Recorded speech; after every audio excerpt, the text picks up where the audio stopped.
We notice in that scripture it says that you might be partakers of the divine nature.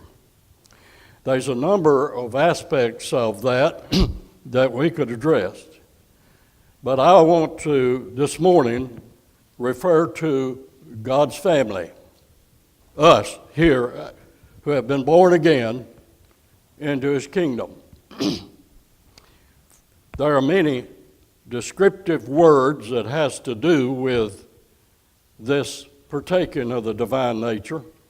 For example, in Romans 12:2, it tells us we are not to be conformed to the world, but be transformed by the renewing of our mind. Then we come to Colossians 3 and verse 1.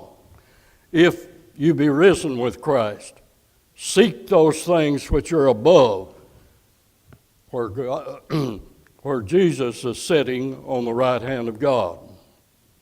And then we read in 1 Peter 2:21 that we are to follow in His steps. And so following in the steps of Jesus is partaking of the divine nature and trying to be like our elder brother.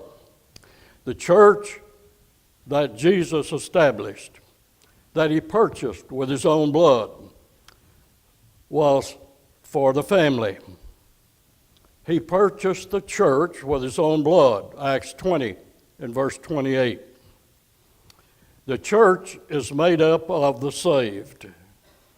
Jesus adds to that church those that have been born again, those that have been saved, Acts 2:47. But as God is our Father and Christ is our elder brother, we share in His sonship as children of God. When we're first born and people look at us, they may have difficulty in trying to figure out who we look like. But if we grow properly, as we ought to, we're going to begin to look like our daddy. And so it is with the spiritual family. It's just not possible for us to be true children of God without some resemblance of the Father.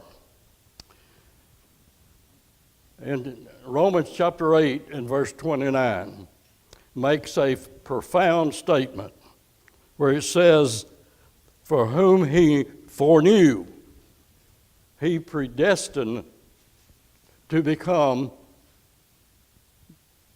conformed to the image of His Son, that He might be the firstborn of many brethren.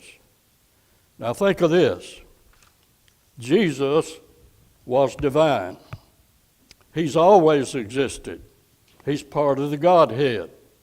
But because of His love and the love of Jesus for our souls, He came and tasted death for every man. And by that, He is the firstborn from the dead that'll never die anymore.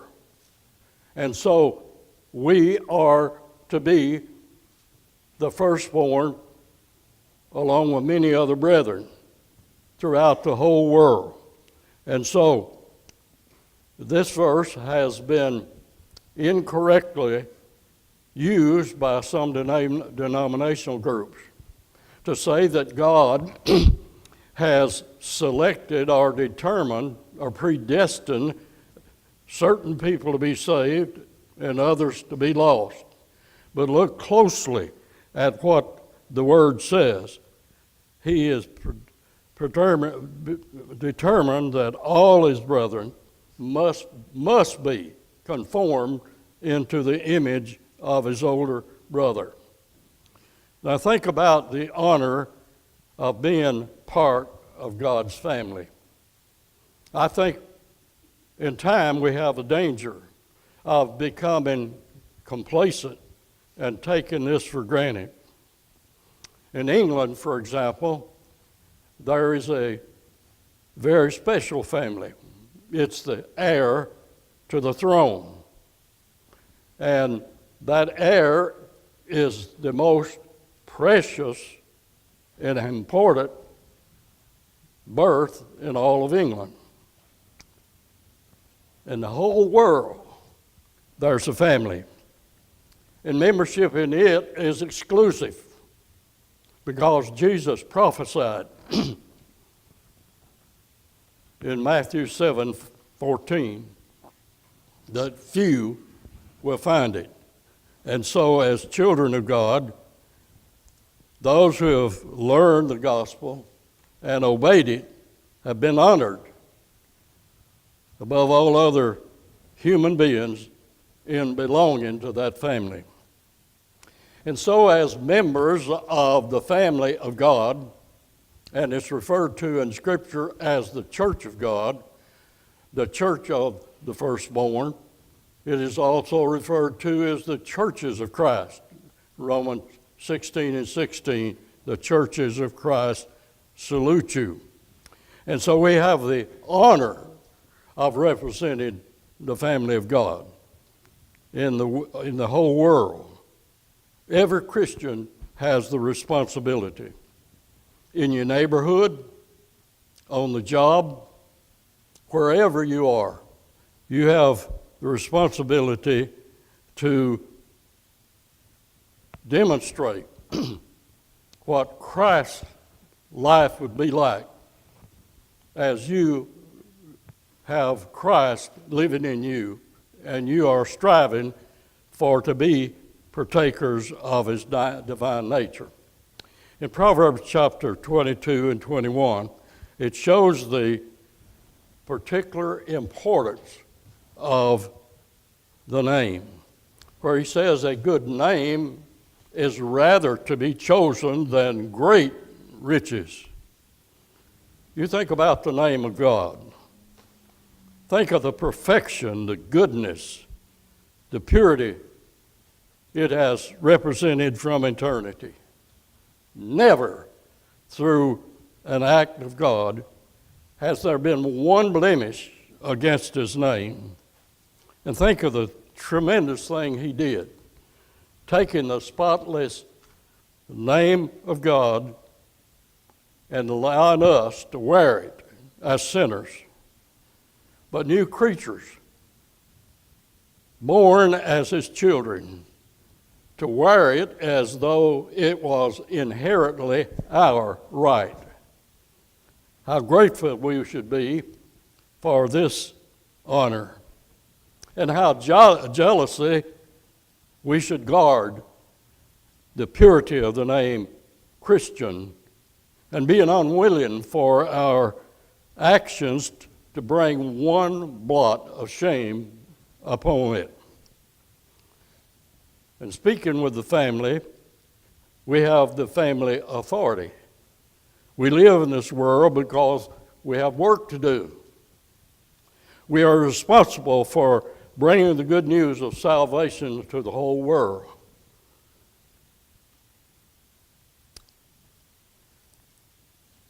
In doing this, we act as the spokesman for God. In 2 Corinthians chapter 5 and verse 20, Paul says, "Therefore we are ambassadors for Christ, as though God were pleading with us. We implore you on Christ's behalf. Be ye therefore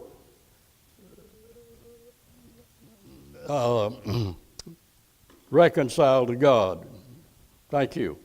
I anticipated this, so I brought a little water. I've been having much trouble with allergies for several days now.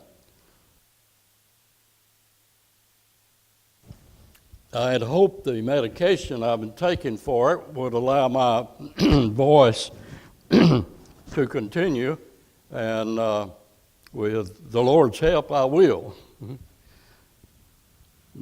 So knowing that we're human, God has not left it up to us to design our own words that we're to say to the people that we're trying to show the way of salvation. He's written it down in the New Testament. And so We speak then and have the obligation, when we speak, I'm to speak for my Father. I must represent him honestly. Whatever he says in his word, I must say. I have no right to add to his message or to omit part of it or rework his word in any way. In fact, I'm condemned if I do. The last chapter of the last book in the New Testament and the last two verses, 18 and 19, tells us that I'm condemned if I do. And so we are to go exactly by the word. We are speaking for our God, and we are trying to help others to see the true and living word of God. Some people you teach may say, well, I can see that your view of Christianity is too narrow. Now, this is a common word that you sometimes hear, but it's not my will to be hard or picky or narrow. No matter what I might personally want, that the way be more all-inclusive or more lenient, I must go by exactly what the Word of God says. And I have no authority to please myself or anyone else, for that matter. So the Christian must conscientiously teach the purity of God's Word. And he teaches with confidence because he knows what God says he will do. Jesus warned in John chapter 12 and verse 48, he that rejecteth me and receiveth not my words has that which judges him. The word that I have spoken, the same shall judge him in the last day. What people sometimes forget is that God has to keep his word.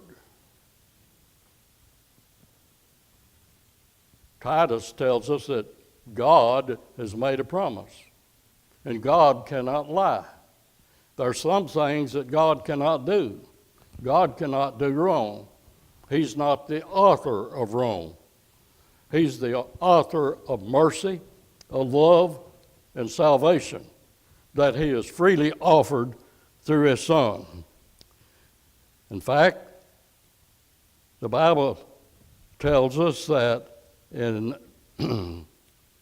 Galatians 3:15, the apostle in a human illustration to illustrate a spiritual point when he says, though it is only a man's covenant, yet if it is confirmed, no one annuls or adds to it.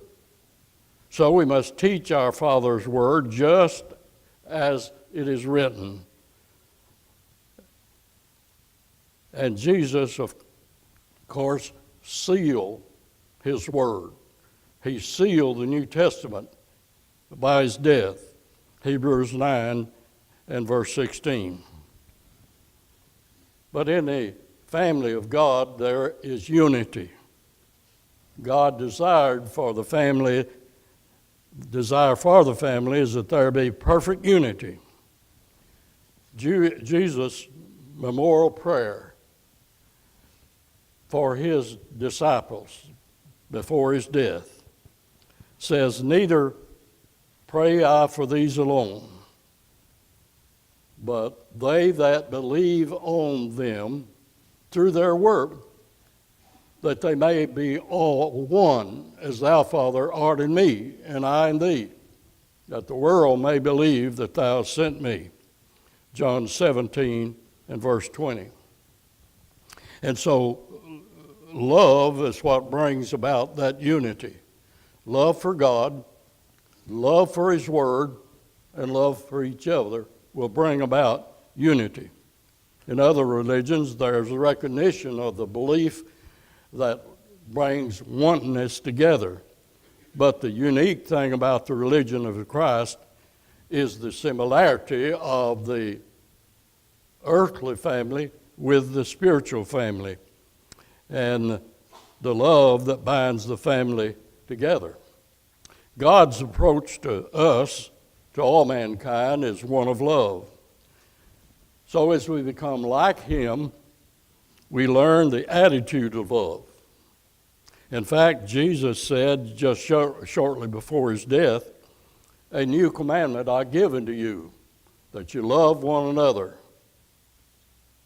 As I have loved you, so you are to love one another, and so you shall be my disciples."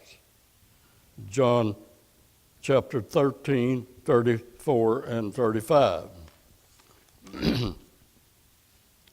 John is sometimes called the apostle of love.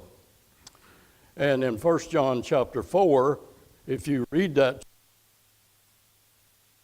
consists mostly of the subject of, and he says in 1 John 4 and verse 12, "If we love one another, God abides in us, and His love has been perfected in us."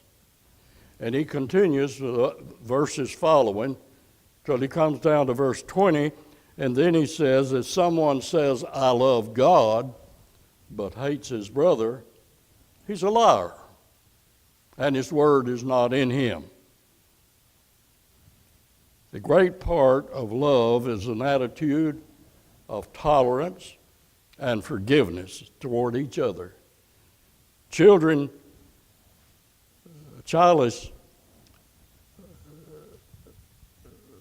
Sometimes people are childless and they are petty. They don't look at others looking to be offended.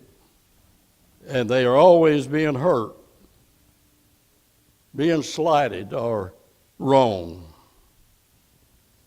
This is not the attitude or the characteristic of a Christian.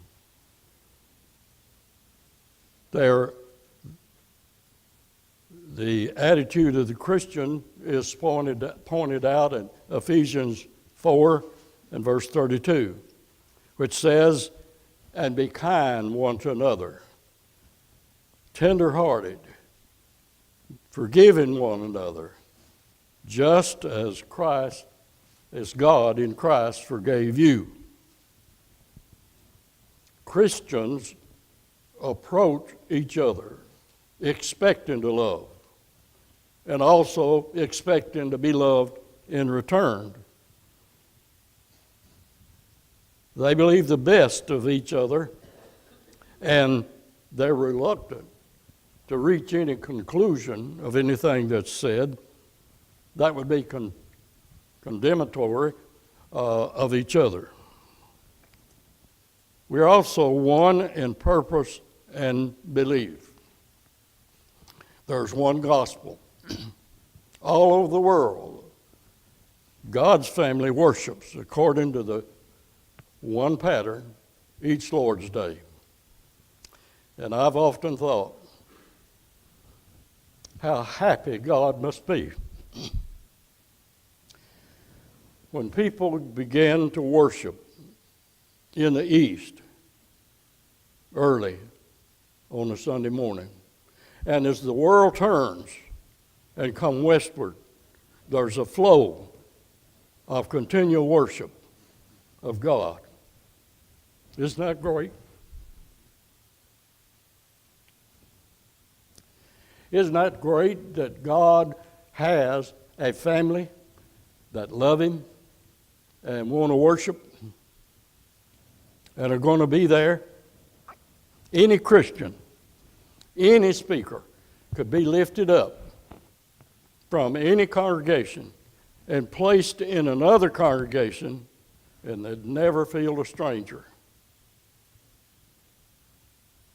They would know what to expect. They would know that the gospel is going to be preached. They would know that there's going to be songs of praise, prayers of thanksgiving to God. They'd know that wherever they may be. In God's family, if we're trying to be partakers of his divine nature, there's going to be concern for one another. When there's love in the family, there's concern for each other. It's just going to naturally follow. We're not going to have to harp on it. 1 John 3:18 says, "My little children, let us not love in word or in tongue, but in sincerity and in truth. And by this we know that we are of the truth." Now, sometimes, perhaps too often, even in families, we confuse politeness with love. We see brothers and sisters who are not what they ought to be because they're falling short of what they should be. Or there may be words of corrections and instructions that need to be said, but we fear offending them, so we keep quiet. We don't say anything, preferring their goodwill rather than loving them as we should. If we don't say anything to brothers and sisters, and we have some that hardly ever come. Some come spasmodically. Do we say words of encouragement with them? Love is going to produce concern. Concern out of love must speak. Maybe someone needs some encouragement. We need to take time to find out how we can help. Yes, we have a responsibility to reach out and try to save the lost. But we also have the responsibility to save or keep saved those that have been saved. For they drift away to the point their heart is hardened and they get to that place that only God will not help. When they voluntarily go so far that Christ and God has no part in their life. When we forsake the assembly, we are dulling our spirituality. Hebrews 10:25, verse 24 first says, "Not let us encourage one another to provoke unto love and good work." Verse 25, "Not forsaking the assembling of ourselves together as we see the day approaching." Each Lord's Day, we should be thinking about assembling with the saints, having fellowship with God our Father and our elder brother, Jesus Christ, who died for us. He's going to be our Savior. He's going to be our mediator until time is no more.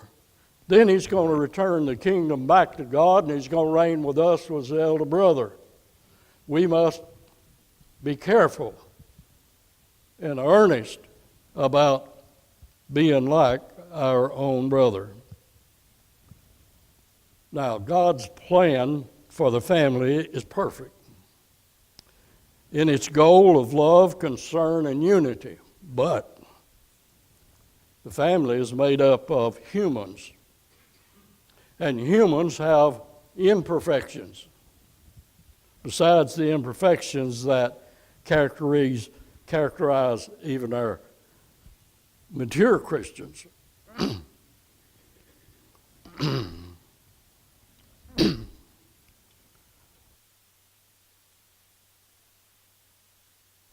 There are also imperfections from mature Christians. We expect that there's to be different stages of growth in the family. We need to take that in consideration because a new Christian cannot possibly have the image of the Father as a person should have that's been in the Lord's church for 15, 20 years. And so we should be considerate, and we must learn to tolerate the humanness in each of us because of our humanness. And we need to be eager to overlook personal offenses or patterns of relationships, but at the same time, our tolerance must be with genuine concern so that we can offer guidance and advice to younger or weaker families.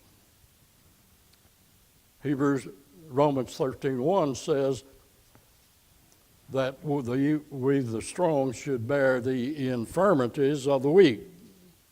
That is, we are to nourish and bring them along. But sometimes in the family of God, the behavior is not up to par. And so sometimes the congregation may not have the depth of love that it should have, or it may not express the concern that should be there, or it may be blinded to the work that it should be doing. You see, we have the responsibility to teach the whole counsel of God. One of the problems we see in the religious world today is there's only one aspect of God that's preached to the public, and that is that God loves. God loves. He does.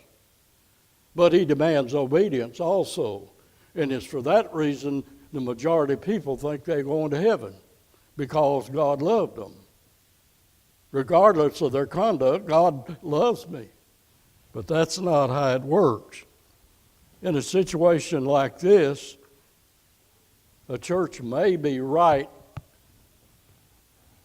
doctrinally, but wrong spiritually. Now, what do you suppose the Lord would say to a church like that? I'll tell you what He'd say.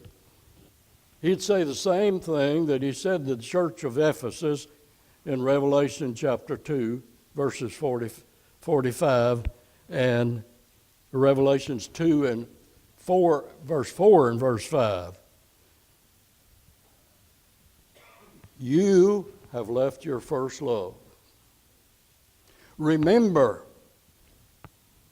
from where you have fallen, and repent and do the first works, or else I will come and take away the lamp that's in your presence. But thank goodness, God is not eager to punish or condemn His children. His desire is to be able to love and care for His children and forgive us. It'd be only where people just fall away and have no intention of coming back that they would be lost finally. Often,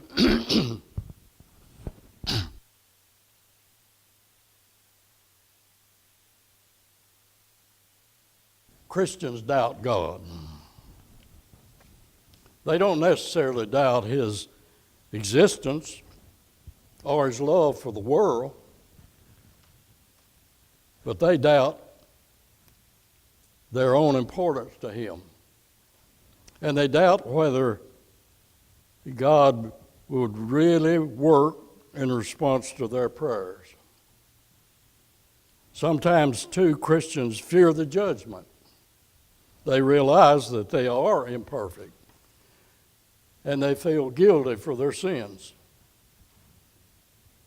even though they have penitent hearts, and even though they're trying to walk in the light. But they have a problem. They've left out of the picture the fact that Jesus' blood continues to cleanse us from our sins. They have discounted God's promise of mercy and grace. Mentally, they're trying to live good enough that they won't need any help in the day of judgment. This is an impossible goal. I can speak for experience. When I was a young person, I didn't pray much. I depended on myself. I was the youngest in 5 boys, next to the youngest in the family. My word wasn't considered too much. Everybody else was so much smarter than me. And I suppose that's why I become so determined to do for myself. And I thought that I could be a Christian myself. It's impossible. It's only when I realize that and realize what I have available for me to pray that I became happy as a Christian.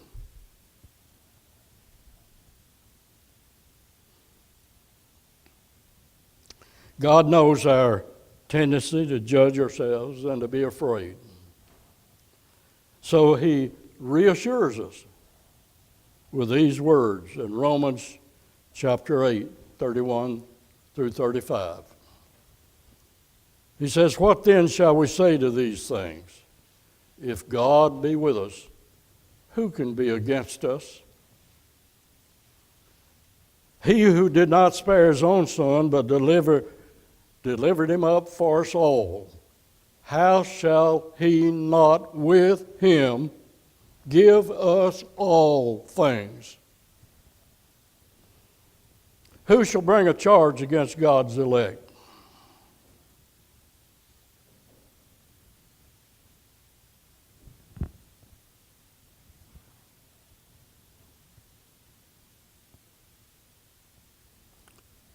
It is God that justifies.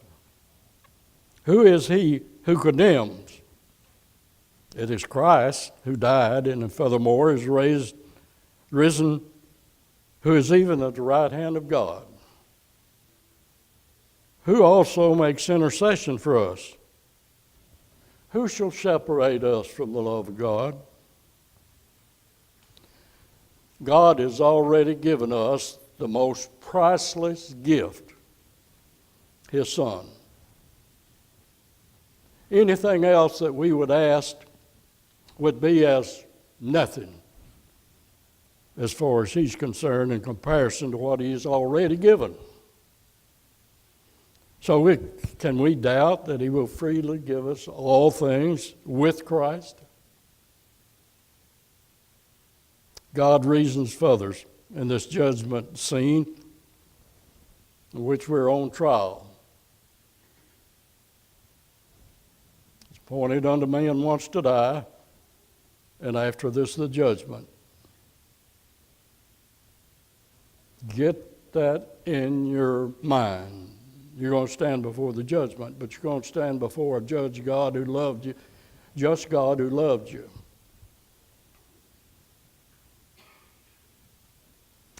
And God has taken, in the judgment scene, God has taken his place beside us, the one who has justified us.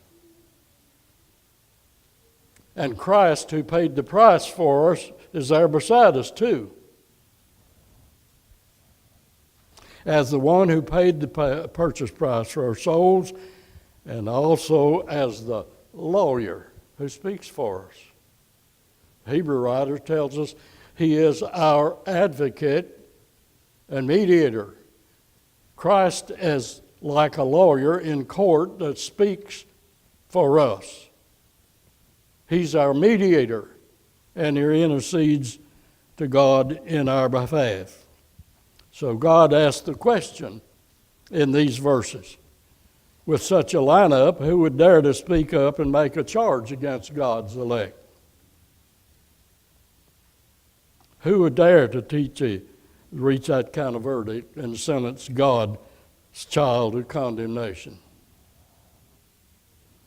With these assurances of God's family, we must trust His promises of help and care in the world, as well as those regarding the world to come. No true father will lie to his children, and God will do what He says. We need to think about why we're here. We're preparing for a heavenly existence. Man sinned in the garden. He was separated from God. God didn't like that. He wanted to have fellowship with man. He created us. He loved us, but He couldn't have fellowship because of our sin. Sin separates from God. And so He went to the extent then to provide salvation for us because He wants to love. He wants to show mercy. But living in the world, we have work to do. There are pleasures in the earthly things.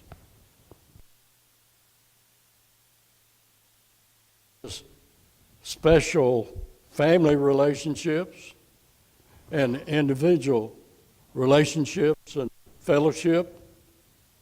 And we must spend some time with that. But there's got to be a balance.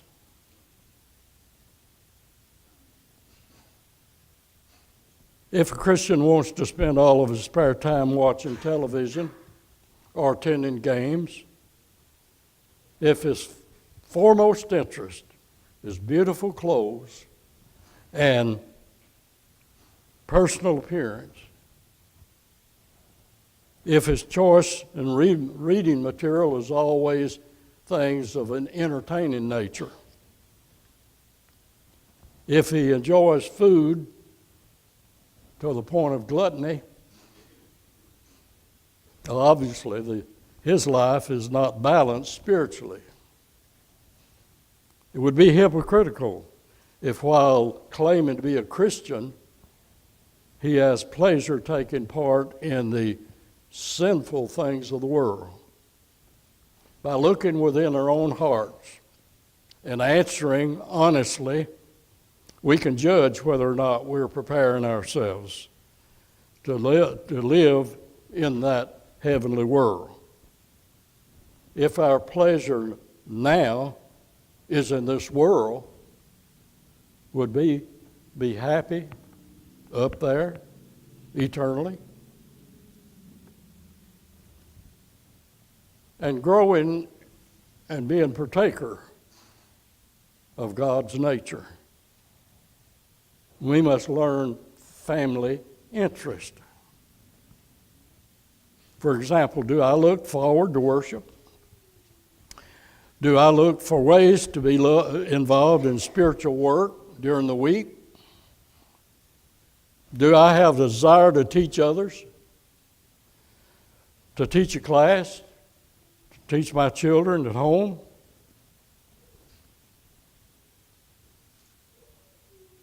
Is my foremost concern the welfare of God's family and the spreading of the truth? If I choose the company of non-Christians over Christians, if I prefer worldly jokes to spiritual discussions about the Bible, If I would attend a ball game in preference to a Bible study, if I spend excessive money on indulgences rather than giving to God, if my general attitude toward Christian activities is one of duty rather than excitement, am I compatible with the spirituality and interest of heaven? If all of my mortal life I have preferred worldly things, would I be happy in heaven? I think the reason many people not go to heaven is because they don't want to go to heaven. We do about what we want to do, don't we?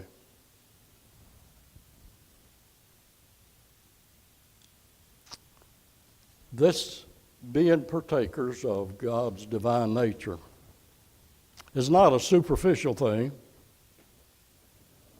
It's not a Sunday thing. It's not even a skin-deep thing or change. We were, before our birth, of a human nature. But now that we're in God's family, our values and our actions should be according to that nature.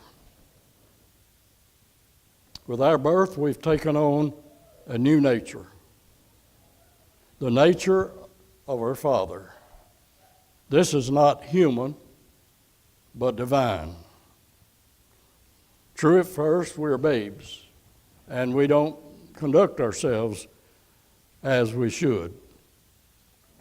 But as we learn and as we grow, we become more mature in our nature.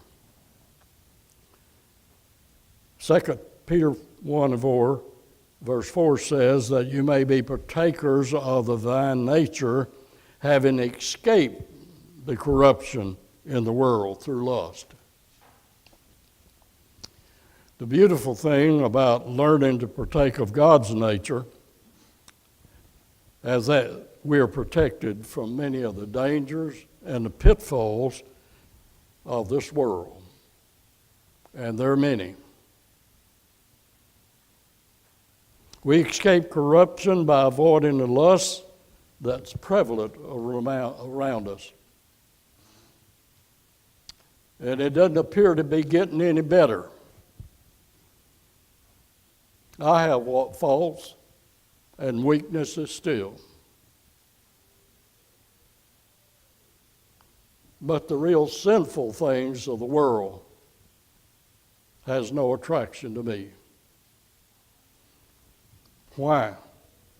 I have tried, and I'm still trying, because I'm not there yet, to be partakers in a mature sense of the divine nature. One thing should be encouraging to all of us. As God's family, we are nourished and cared for. Besides the care we give to each other in God's family, God Himself cares for us providentially. He uses different things, overruling in our lives and working to fulfill what He said in Romans 8:28. We know that all things work together for good to them that are called according to His purpose. Romans 8:28. In the realm of providence, all sorts of tools can be used by God. People, events, even governments. In addition to these, listen to me, God uses angels.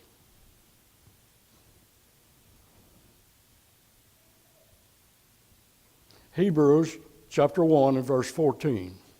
The writer is speaking of angels, and he said, are they not all spiritual beings?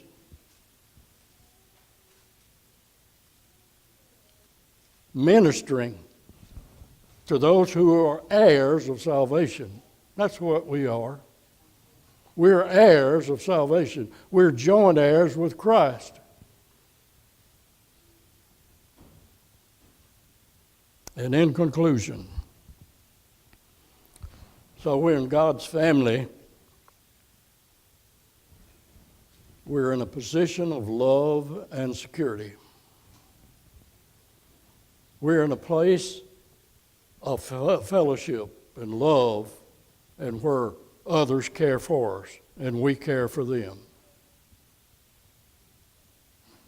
Isn't it great to be in God's family? Is there anyone here that's not in God's family?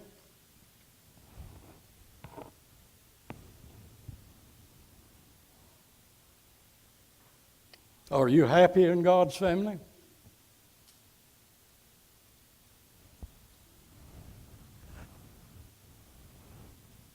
Have you ever considered that maybe because you're not putting enough effort in trying to partake of God's nature?